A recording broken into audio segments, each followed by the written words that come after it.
जेटेट की तैयारी की सबसे अच्छी रणनीति मेरे हिसाब से ये है कि क्लास 6 से क्लास 10 की एनसीईआरटी की किताबों का हम लोगों को लाइन बाय लाइन स्टडी करना है और एनसीईआरटी के हर लाइन से बनने वाले ऑब्जेक्टिव प्रश्नों पर अपनी पकड़ रखना है। ठीक है, तो इसी कड़ी में हम लोग अर्थशास्त्र शुरू किए हुए हैं। अभी अर्थशास्त्र हम लोग पढ़ रहे हैं और क्लास 9 का एक चैप्टर है भारत में खाद्य सुरक्षा। इससे कुछ अति महत्वपूर्ण प्रश्न जो एनसीईआरटी के हैं वो हम आप लोगों से पूछेंगे और बिना समय बर्बाद किए, बिना ऑप्शन दिए आप लोग उसका जवाब दीजिएगा। तो तैयार हैं आप लोग? Yes sir. पहला प्रश्न है, न्यूनतम समर्थन मूल्य की संस्तुति कौन करता है? या कृषि लागत एवं मूल्य आयोग? सारे लोगों का जवाब नहीं आया, फिर से बोलिए। न्यूनतम समर्थन मूल्य की संस्तुति कौन करता है?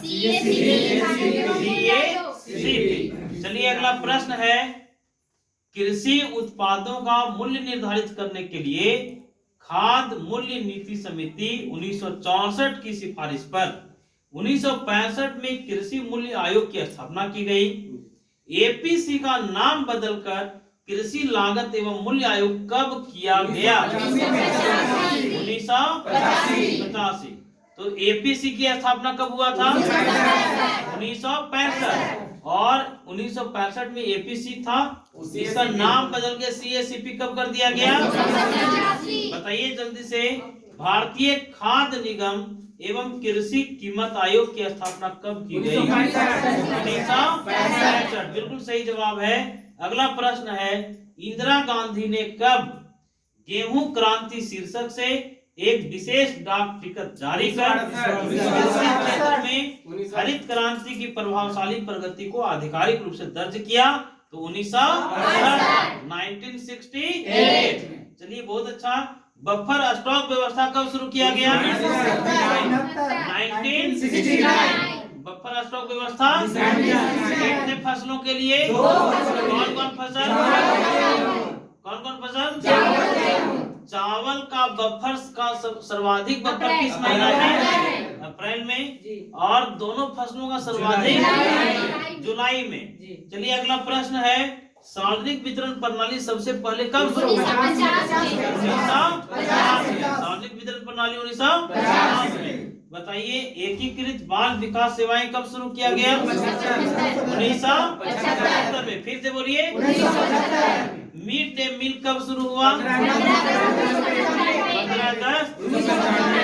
मिड डे मील के अंतर्गत खाना पकाने की लागत, मानदेय और रसोई सह भंडार के निर्माण की लागत केंद्र तथा राज्यों के बीच उत्तर पूर्वी राज्यों में लागत का अनुपात बताएं।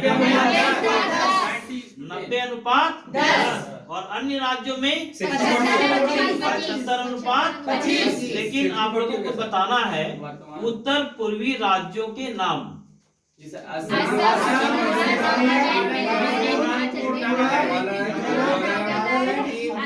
ठीक है, अरुणाचल प्रदेश, असम, मणिपुर, मेघालय, मिजोरम, नागालैंड, सिक्किम और त्रिपुरा। चलिए अगला प्रश्न है, नवीकृत सार्वजनिक वितरण प्रणाली कब लागू किया गया? 1992। बताइए सही जवाब है। लक्षित सार्वजनिक वितरण प्रणाली 1997। राष्ट्रीय खाद्य सुरक्षा अधिनियम कब से प्रभावी हुआ? 12 सितंबर 2013। 12 सितंबर 2013। राष्ट्रीय खाद्य सुरक्षा अधिनियम के लागू होने के 365 दिन के अंदर इसके तहत योग्य परिवारों की पहचान किसके द्वारा की जाएगी? राज्य सरकार के द्वारा। सही जवाब है। अंत्योदय अन्न योजना कब शुरू की गई? दिसंबर 2000। तो इसी तरह से हम लोगों को बार बार रिवीजन करना है, चीजों को एकदम स्मरण में रखे रहना है। चलिए धन्यवाद।